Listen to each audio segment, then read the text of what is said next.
அனைவருக்கும் வணக்கம். இன்றைய ஆரோக்கிய தலைப்பில் நாம் இதை பற்றி தெரிஞ்சுக்க போகிறோம் அப்படின்னா வாழைப்பழத்தை பற்றி தான் தெரிஞ்சுக்க போகிறோம். வாழைப்பழம் பார்த்தீங்கன்னா பொட்டாசியம், நார்ச்சத்து, விட்டமின் B6 மற்றும் சி நிறைந்த ஒரு சத்தான பழம் தாங்க. இந்த பழம் நம்ம எல்லாருக்கும் தெரியும், செரிமானத்துக்கு ரொம்பவே நல்ல பழம். தினமுமே நம்மளுடைய வாழ்க்கையில் நமக்கு செரிமான பிரச்சனைகள் ஏற்படாமல் இருக்க தினசரி ஒரு வாழைப்பழம் எடுத்துக்கிறது ரொம்பவே நல்லது. செரிமானத்தை மேம்படுத்துறதுல இருந்து இதயத்தை ஆரோக்கியமாக வச்சுக்கிறது வரைக்கும் நல்ல ஒரு பலன்களை தான் கொடுத்துட்ருக்குன்னு சொல்லணும். உடனடி ஆற்றலை கொடுக்கறது, ரத்த அழுத்தத்தை கட்டுப்படுத்துறது, நோய் எதிர்ப்பு சக்தியை அதிகமாக்கிறது அப்படின்னு பல்வேறு விதமான ஆரோக்கிய நன்மைகளை நம்ம ஒரு வாழைப்பழத்துலேருந்து எடுத்துக்க முடியும். தினமுமே ஒரு வாழைப்பழம் சாப்பிட்டோம் அப்படின்னா இந்த பிரச்சனைகள் எல்லாமே சரியாக போகுங்க.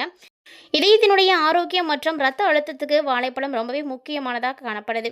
ஏன்னா இந்த வாழைப்பழத்தில் இருக்கக்கூடிய அதிகப்படியான பொட்டாசியம் தான் ரத்த அழுத்தத்தை அதாவது பிபியை கட்டுப்படுத்தி கொடுக்குது. பிபி கண்ட்ரோல்டாக இருந்தாலே நம்மளுடைய இதயத்தை நம்ம ஆரோக்கியமாக வச்சுக்க முடியுங்க. மேலும் பார்த்தீங்கன்னா இந்த வாழைப்பழம் இதயத்தில் கெட்ட கொழுப்புகளை சேராமல் குறைக்குது. மேலும் இது கெட்ட கொலஸ்ட்ராலை குறைக்கிறதுக்கு ரொம்பவே உதவியாக இருக்குது. செரிமானம் மற்றும் மலச்சிக்கல் பிரச்சனைகளை தீர்க்கறதுக்கு இந்த வாழைப்பழம் ரொம்பவே உதவியாக இருக்குது. ஏன்னா இதில் இருக்கக்கூடிய நார்ச்சத்து தான் இதுக்கு ரொம்பவே முக்கியமானது. குடலுடைய இயக்கத்தை சீராக்கி மலச்சிக்கல் பிரச்சனையவே சரி பண்ணி கொடுக்குது. மேலும் நம்மளுடைய உடலுக்கு உடனடியான ஆற்றலை கொடுக்குது அப்படின்னு சொல்லணும். உடற்பயிற்சிக்கு முன்னரோ அல்லது சோர்வாக இருக்கும் பொழுதும் ஒரு வாழைப்பழம் சாப்பிட்டாலே உடனடியாக ஆற்றல் கிடைக்கும். அதாவது வாழைப்பழம் அப்படின்னு எடுத்துக்கும் பொழுது பல்வேறு வகைகள் கிடைக்குது. இதில் எது வேணாலும் நம்ம எடுத்துக்கலாம். ஒவ்வொரு விதமான வாழைகளுக்குமே நல்ல ஒரு பலனானது காணப்படுது. இந்த வாழைப்பழத்தை நம்ம எடுத்துக்கும் பொழுது மனநிலையும் சரி, மூளையும் சரி ரொம்ப ரொம்ப ஆரோக்கியமாக இருக்கும். ஏன்னா இது விட்டமின் B6 அதிகமாக இருக்கிறதுனால ரொம்பவே நல்லது. அது மட்டும் இல்லாமல் இதில் இருக்கக்கூடிய ரிப்போடோபான் அப்படின்ற சத்துக்கு மன அழுத்தத்தை குறைக்கிறதுக்கு ரொம்பவே உதவியாக இருக்குங்க. மனநிலையை சீராக வச்சுக்கிறதுக்கும் இது பயன்படுது. பச்சை வாழைப்பழங்களில் இருக்கக்கூடிய ஸ்டார்ச் பசியை கட்டுப்படுத்தி உடல் எடையை குறைக்கிறதுக்கு நமக்கு ரொம்பவே உதவியாக இருக்குது. ஸோ நல்ல வெயிட் லாஸ் பண்ணணும்னு நினைக்கக்கூடியவங்க உங்களுடைய டயட்டில் தினமுமே ஒரு வாழைப்பழம் எடுத்துக்கோங்க. விட்டமின் சி மற்றும் ஆன்டி ஆக்சிடென்ட்கள் அதிகமாக இருக்கிறதுனால சருமத்தை எப்போதும் இளமையாகவும் பளபளப்பாகவும் வச்சுருக்கிறதுக்கு உதவியாக இருக்குது. இந்த வாழைப்பழங்களில் பல வகைகள் இருக்குது. அதாவது பூவன் பழம் அப்படின்னு சொல்லுவாங்க. இந்த பூவன் பழம் பார்த்திங்கன்னா செரிமானத்துக்கு ரொம்பவே நல்லது. ஸோ செரிமான பிரச்சனை இருக்கக்கூடியவங்க அதிகமாக நீங்கள் பூவன் பழத்தை தேர்ந்தெடுத்து சாப்பிடுங்க. இது செவ்வாழை அப்படின்ற ஒரு வகையில் இருக்கக்கூடியது பார்த்திங்கன்னா கண் பார்வை, ரத்த சோகை, நரம்பு தளர்ச்சி இது எல்லாத்தையுமே சரி செய்யக்கூடிய தன்மை இந்த செவ்வாழைக்கு உண்டு. ஸோ இந்த மாதிரியான ப்ராப்ளம் இருக்கக்கூடியவங்க நீங்கள் செவ்வாழையை தினசரி ஒன்று எடுத்துக்கோங்க. அதே போல் மலச்சிக்கல், குடல் ஆரோக்கியம் இது எல்லாத்துக்குமே பச்சை வாழைப்பழம் ரொம்பவே நல்லது. ஸோ ஒரு நாளைக்கு 1-2 வாழைப்பழங்களை சாப்பிட்றது நமக்கு ரொம்ப ரொம்ப ஆரோக்கியமானது. சர்க்கரை நோயாளிகளாக இருக்கீங்க அப்படின்னா கரெக்டாக டாக்டர்ஸை கன்சல்ட் பண்ணிவிட்டு நீங்கள் வாழைப்பழத்தை எடுத்துக்கலாம். இந்த வாழைப்பழத்தில் இன்னுமே நிறைய நன்மைகளானது இருக்குங்க. ஸோ அதை பற்றிலாம் நம்ம தொடர்ந்து பார்க்க போகிறோம். வீடியோ ரொம்பவே இன்ட்ரெஸ்டிங்காக இருக்கும். ஸ்கிப் பண்ணிடாமல் தொடர்ந்து பார்த்து பயன்பெறுங்க. ஒரு வாழைப்பழம் ஒரு நாளைக்கு எத்தனை சாப்பிடணும், அதிகமாக சாப்பிட்டா என்ன பிரச்சனை வரும் அப்படின்றதெல்லாம் நம்ம தெரிஞ்சுக்கலாம். வாழைப்பழம் எவ்வளவு நல்லது தெரியுமா? தினமுமே வாழைப்பழத்தை சாப்பிடக்கூடாது அப்படின்னு சொல்லுவாங்க. அடிக்கடி நம்ம இந்த விஷயத்தை கேள்விப்பட்டிருப்போம். வாழைப்பழம் சாப்பிடலாமா, தினமும் எத்தனை சாப்பிடலாம் அப்படின்றத நம்ம இதை தெரிஞ்சுக்கலாம். வாழைப்பழம் பார்த்திங்கன்னா ரொம்பவே நல்ல ஒரு பழம். ஆண்டுதோறும் கிடைக்கக்கூடிய விலை மலிந்த ஒரு பழம்னா அது வாழைப்பழம் தான். சத்து மிகுந்த பழமும் கூட. வாழைப்பழங்களில் பல ரகங்கள் இருக்குது. ஆரோக்கியமான வாழ்க்கைக்கு வாழைப்பழம் ஒரு நாளைக்கு 1 போதும் அப்படின்னு சொல்லலாம்.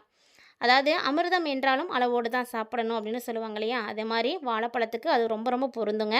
தினசரி எத்தனை வாழைப்பழம் சாப்பிடலாம் அப்படின்னு பார்த்தீங்கன்னா ஒரு நாளைக்கு 1 அப்படிங்கிறது ரொம்பவே நல்லது.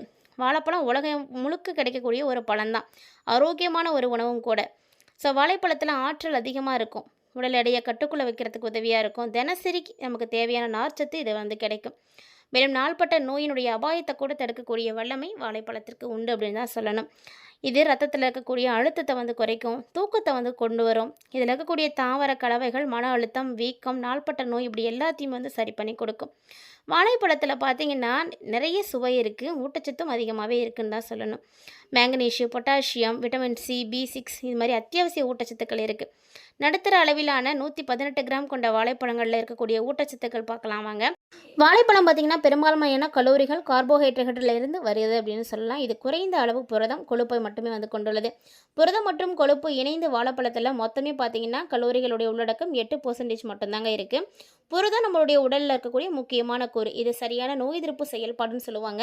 திசு சரி செய்தல், தசைகளை உருவாக்குறது, எலும்பு ஆரோக்கியம் அப்படி எல்லாத்துக்குமே தேவையானது. மேலும் கொழுப்பு ஆற்றலை கொடுக்கக்கூடியதுன்னு சொல்லலாம். கொழுப்பில் கரையக்கூடிய ஊட்டச்சத்து உறிஞ்சுவதற்கு இது எல்லாமே ரொம்பவே தேவையானதாக இருக்குது. ஹார்மோன் உற்பத்தி மற்றும் மூளையினுடைய ஆரோக்கியத்திலையும் கூட பங்கு எடுத்துக்குதுன்னு சொல்லலாம். வாழைப்பழங்களில் புரதமும் கொழுப்பும் குறைவு அப்படிங்கிறதுனால இது ஒரு நல்ல ஒரு சிற்றுண்டியாக கூட நம்ம வந்து சேர்த்துக்கலாம். ஆரோக்கியமான கொழுப்பு தான் இருக்குது, புரதம் தான் இருக்குது அப்படின்றதுனால தாராளமாக தைரியமாக இதை உணவில் வந்து நம்ம சேர்த்துக்கலாம். மேலும் வாழைப்பழத்தில் பக்க விளைவுகளானது இருக்கா அப்படின்னு பார்க்கும் பொழுது வாழைப்பழங்கள் நமக்கு நன்மை செய்யக்கூடியது தான். ஆனால் அதுக்காக முழுமையாக அதை மட்டுமே நம்ம எடுத்துக்கக்கூடாது. இது அதிக கலோரி உணவு இல்லை அப்படின்றதுனாலேயே வாழைப்பழம் உடலுக்கு தேவையானதை விட அதிக கலோரிகளை வந்து சாப்பிட காரணமாக இருந்தால் உடல் எடையை வந்து அதிகரிக்கிறதுக்கும் செய்யலாம். ஏன்னா இதில் இருக்கக்கூடிய கலோரிகள் 90% கார்போஹைட்ரேட்லேருந்து தான் வருது. பழுக்காத அல்லது பச்சை வாழைப்பழங்களில் கார்போஹைட்ரேட்டுகளுடைய முக்கிய ஆதாரம் ஸ்டார்ச் தான். பழம் பழுக்கும் பொழுது இது சர்க்கரையாக வந்து மாறிடும். அதனால் சாப்பிடும் பொழுது கலோரிகளுடைய பெரும் பகுதி சர்க்கரையிலிருந்து வரலாம். ஸோ அதிக அளவு எடுக்கிறது அப்படிங்கிறது புரதம் மற்றும் கொழுப்பு சமநிலைப்படுத்தப்படாமல் இருக்கிறதுனால இது நீரிழிவு அல்லது ஃப்ரீ டயாரிஸ் போன்ற நிலை இருக்கக்கூடியவங்களுக்கு சர்க்கரையினுடைய அளவை கட்டுப்பாட்டை கடினமாக்கி கொடுக்கலாம். அதிகமாக வாழைப்பழங்கள் சாப்பிடுவது ஊட்டச்சத்து குறைபாட்டை கூட உண்டு பண்ணும். புரதம், கொழுப்பு, கால்சியம், விட்டமின் டி, இரும்பு இது போன்ற ஊட்டச்சத்துக்கள் குறையறதுக்கும் வாய்ப்பு இருக்குது. குறிப்பாக இத்தகைய ஊட்டச்சத்தை நீங்கள் எடுத்த போது சிறுநீரக செயலிழப்பு இருக்கக்கூடியவங்க பொட்டாசியம் அளவை வந்து கண்டிப்பாக வந்து கண்காணிக்கணுங்க. ஸோ தினசரி வாழைப்பழங்கள் எடுக்கலாமா அப்படின்னா உடல் சரியாக செயல்பட பல வகையான ஊட்டச்சத்துக்கள் தேவைப்படும். அத்தனையும் சீராக பெறுவதற்கு சிறந்த வழி அப்படின்னா ஒவ்வொரு ஊட்டச்சத்து அடங்கிய உணவு குழுவில் இருந்தால் தான் நம்ம எடுக்க முடியும். உணவுகளை சீராக எடுக்க வேண்டியது அவசியமானது தான். தினசரி 1 அல்லது 2 அப்படின்னு வரையறுக்கப்பட்ட எண்ணிக்கை அப்படின்றது தேவையில்லை. இது ஒவ்வொருவருடைய தனிப்பட்ட கலோரி மற்றும் ஊட்டச்சத்து தேவைகளை வந்து பொறுத்தது தான் இருக்கும். அதனால் கலோரிகள் அதிகம் எடுக்காத வரைக்கும் உடலுக்கு தேவையான பிற ஊட்டச்சத்துக்களை சீரெடுக்கக்கூடிய வரை நீங்கள் வாழைப்பழங்களை வந்து தாராளமாக எடுத்துக்கலாம். ஸோ ஆனால் வாழைப்பழங்களோட பல்வேறு ஊட்டச்சத்து நிறைந்த இதர பழங்கள், காய்கறிகள், மெலிந்த புரதங்கள் மற்றும் ஆரோக்கியமான கொழுப்புகளை சேர்ப்பது அவசியமானது. பொதுவாக சொல்லணும் அப்படின்னா ஆரோக்கியமானவர்கள் தான் ஒரு நாளைக்கு 1-2 வாழைப்பழங்களை வந்து எடுத்துக்கலாம். ஸோ தினமுமே ஒரு வாழைப்பழம் சாப்பிட்டு வந்தோம் அப்படின்னா வயிறு ரொம்ப ரொம்ப ஆரோக்கியமாக இருக்கும். வாழைப்பழம் உடலையும் ஆரோக்கியமாக வச்சுக்கிறதுக்கு உதவியாக இருக்கும். உடலில் இருக்கக்கூடிய நீர்ச்சத்து குறைபாட்டை பூர்த்தி செய்து வயிற்றுப்போக்கு பிரச்சனைகளுக்கு கூட வாழைப்பழம் பேருதவியாக இருக்குங்க. அதே மாதிரி எலும்புகளை வந்து வளப்படுத்தக்கூடிய தன்மை வாழைப்பழத்துக்கு அதிகமாகவே இருக்குன்னு சொல்லணும். தினமுமே ஒரு வாழைப்பழம் நீங்கள் சாப்பிட்டு வந்தீங்க அப்படின்னா உடலில் எலும்புகள் வந்து வலுவடைய ஆரம்பிக்கும். வாழைப்பழத்தில் ஏராளமான கால்சியம் இருக்குது. ஸோ இது எலும்புகளை வந்து பலப்படுத்துது மற்றும் பலவீனத்தை நீக்கி கொடுக்குதுன்னு சொல்லணும். வாழைப்பழத்தில் இருக்கக்கூடிய ப்ரோபயாட்டிக் பாக்டீரியா உணவில் இருந்து கால்சியத்தை உறிஞ்சுறதுக்கு ரொம்ப உதவியாக இருக்குது. இதனால் நீண்ட காலமாக நீங்கள் ஆரோக்கியமாக இருக்க முடியும். நீரிழிவு நோயாளிகள் கூட வாழைப்பழத்தை வந்து எடுத்துக்கலாம். தினமும் ஒரு வாழைப்பழம் நீங்கள் சாப்பிடலாம். இது உங்களுடைய நோயை கட்டுப்பாட்டுக்குள்ளே வைக்கிறதுக்கு உதவியாக இருக்குங்க. ஏன்னா இதில் அதிக அளவு நார்ச்சத்து அதிகமாக இருக்கக்கூடிய நீங்கள் உணவுகளை எடுத்துக்கும் பொழுதே உங்களுக்கு நிறைய நன்மைகளானது ஏற்பட்டுடும். அதாவது ரத்தத்தில் சர்க்கரையினுடைய அளவு குறைக்கிறதுக்கு உதவியாக இருக்குது. நீரிழிவு நோயால் பல பழங்களை வந்து சாப்பிட முடியாது. ஆனால் வாழைப்பழத்தை நீங்கள் குறைந்த அளவு எடுத்துக்கிட்டீங்க அப்படின்னா உடல் ரொம்ப ஆரோக்கியமாக இருக்கும். தினமும் ஒரு வாழைப்பழம் சாப்பிட்றதுனால உங்களுக்கு மன அழுத்தம் கூட வந்து குறைய ஆரம்பிக்கும். வாழைப்பழத்தில் எல்லா விதமான சத்துக்களும் இருக்குது. ஸோ அது மட்டும் இல்லாமல் செரிடோரின் அப்படின்னு சொல்லி மகிழ்ச்சி தரக்கூடிய ஹார்மோன் வந்து இதில் அதிகமாகவே இருக்குது. இதன் காரணமாக மகிழ்ச்சியாக நீங்கள் இருக்க முடியும். மகிழ்ச்சியான ஹார்மோன்கள் உடலில் வெளியாகி மன அழுத்தத்தை வந்து நீக்கி கொடுக்கும். எடையை கட்டுப்படுத்துறதுக்கு தினமுமே நீங்கள் ஒரு வாழைப்பழம் எடுத்துக்கோங்க. தினமும் ஒரு பழம் அப்படிங்கும் பொழுது நிச்சயமாக அது நமக்கு நன்மைகளை தான் கொடுக்கும். ஆனால் உங்களுக்கு ஏதாவது நோய் இருக்குது இல்லை வேறு ஏதாவது பிரச்சனைகள் இருக்குது அப்படின்னா அதுக்கு தகுந்தபடி நீங்கள் வாழைப்பழத்தை மருத்துவர்கிட்ட கலந்து ஆலோசிச்சுட்டு அதுக்கப்புறம் தான் சாப்பிடணும். ஸோ என்ன வகைகளில் நமக்கு வாழைப்பழம் வந்து உதவியாக இருக்குது அப்படின்னு பார்க்கும் பொழுது எல்லா வகையிலையுமே நமக்கு உதவியாக தான் இருக்குங்க. தினமும் ஒரு வாழைப்பழம் சாப்பிட்றது நமக்கு ரொம்ப ரொம்ப நல்லது. அதனால் வாழைப்பழம் வந்து சாப்பிடக்கூடியவர்களாக இருக்கீங்க அப்படின்னா நீங்கள் உங்களுக்கு தெரியாமலேயே ரொம்ப ஆரோக்கியமான உணவு பழக்கத்தை வந்து எடுத்துகிட்ருக்கீங்கன்னு அர்த்தம். ஸோ உங்களில் யாருக்கெல்லாம் வாழைப்பழம் பிடிக்கும் அப்படின்றத மறக்காமல் வந்து கமெண்ட் பண்ணுங்கள். வாழைப்பழத்தில் உங்களுக்கு என்ன வகையான வாழைப்பழம் ரொம்ப பிடிக்கும் அப்படின்றதையும் மறக்காமல் வந்து கமெண்ட் பண்ணுங்கள். வாழைப்பழத்தில் நிறைய மருத்துவ நன்மைகளானது இருக்குது. ஸோ அதை பற்றி தான் நம்ம வந்து பார்த்துட்ருக்கோம். இந்த வாழைப்பழம் அப்படின்றது வெறுமனே வந்து எல்லா விதமான விசேஷங்களிலும் பயன்படுத்தக்கூடிய ஒரு பழம் தான். முக்கணிகளில் ஒன்றாக இருக்கக்கூடிய இந்த வாழைப்பழத்தை தினசரி உணவுக்கு பின்னாடி 1 இல்லைன்னா 2 சாப்பிட்றது ரொம்ப நல்லதுங்க. இதனால் மலம் நல்லா வந்து வெளியேறும். அது மட்டும் இல்லாமல் பித்தப்பிணிகள் இருந்துச்சு அப்படின்னாலும் சரியாக போயிடும். உடல் பருமனாக இருக்கக்கூடியவங்க வாழைப்பழத்தை தினமும் சாப்பிட்டு வந்தீங்க அப்படின்னா, அதாவது இரவு உணவுக்கு பதிலாக 3 பூவன் பழத்தை மட்டும் சாப்பிட்டு வந்தீங்க அப்படின்னா கொஞ்சம் நேரம் கழிச்சு வெந்நீர் மட்டும் குடிச்சிக்கோங்க. இப்படி தொடர்ந்து செய்துட்டு வந்தீங்க அப்படின்னா ஒரு மண்டலம், அதாவது 48 நாள்கள் நீங்கள் சாப்பிட்டு வந்தீங்க அப்படின்னாவே ஆச்சரியம் தரக்கூடிய வகையில் உங்களுடைய தொப்பை வந்து குறைய ஆரம்பிக்கும். வாழைப்பழத்தில் இருக்கக்கூடிய ஊட்டச்சத்துக்கள் தான் இது எல்லாத்துக்குமே வந்து காரணமாக இருக்குது. தினமுமே ஒரு வாழைப்பழத்தை நீங்கள் சாப்பிட்டு வந்தீங்க அப்படின்னா குடல் கோளாறுகளான நாள்பட்ட அல்சர் பிரச்சனைகள் கூட எளிதாக வந்து சரியாக போயிடுங்க.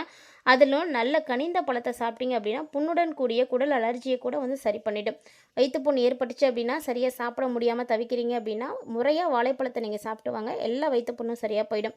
அதே மாதிரி மூல நோய் இருக்கக்கூடியவர்களும் வாழைப்பழத்தை தினமும் சாப்பிட்டு வந்தீங்க அப்படின்னா மூல நோயினுடைய பாதிப்பு குறையும். இரவு உணவுக்கு பின்னே பேயன் பழத்தை நீங்கள் சாப்பிட்டு வருவது அப்படிங்கிறது மூல நோயை வந்து சரி பண்ணி கொடுக்கும். அதே போல் நீண்ட நாட்களாக குழந்தை பேர் இல்லாதவர்கள் ஆணும் பெண்ணும் செவ்வாழை பழத்தை சாப்பிட்டு வந்தால் மலட்டுத்தன்மை நீங்கி குழந்தை பேர் கிடைக்கும் அப்படின்னு சொல்லுவாங்க. கொலைகளில் பயன் தரக்கூடிய வாழைப்பழத்தை பற்றி நிறைய தகவல்களை பார்த்துருப்பீங்கன்னு நினைக்கிறேன். வீடியோ பிடிச்சிருந்தா லைக் பண்ணி ஷேர் பண்ணுங்கள், மறக்காமல் கமெண்ட் பண்ணுங்கள். மீண்டும் மற்றும் ஒரு தலைப்பில் சந்திக்கலாம்.